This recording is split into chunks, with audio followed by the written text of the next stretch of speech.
زۆر گرینگە تەبانەوە فیستیڤاڵە نەک بۆ زاخۆ بۆ هەموو کوردستان یعنی خەڵکی کە پێشان دەدا کە شەل و شەبک هەیە کە جلی کوردی هەیە کە لە پۆری کوردی هەیە لێرە کوچا دەکرێ کو دەدورێ مەسەلەنی هەولێر چۆن دەدورێ ئیزاخۆی چۆن دەدورێ یاکرێت چۆن دەدورێ شتێکی جوانە بەڕاستێکی خۆشە لە کوردان کە بزانن ئەو جلە کە لە پوریەیان کووەکوونیە ئەف پڕ گرنگە ji bo her semînarekê her festîvalekê ji ber ku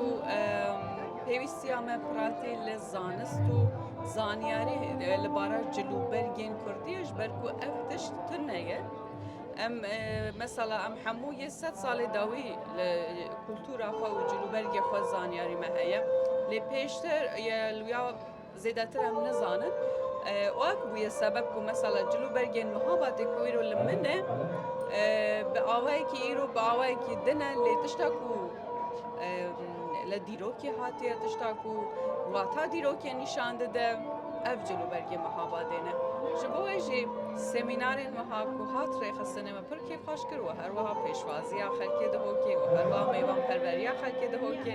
zaxoyê biborîne pir ji bo min xweş bû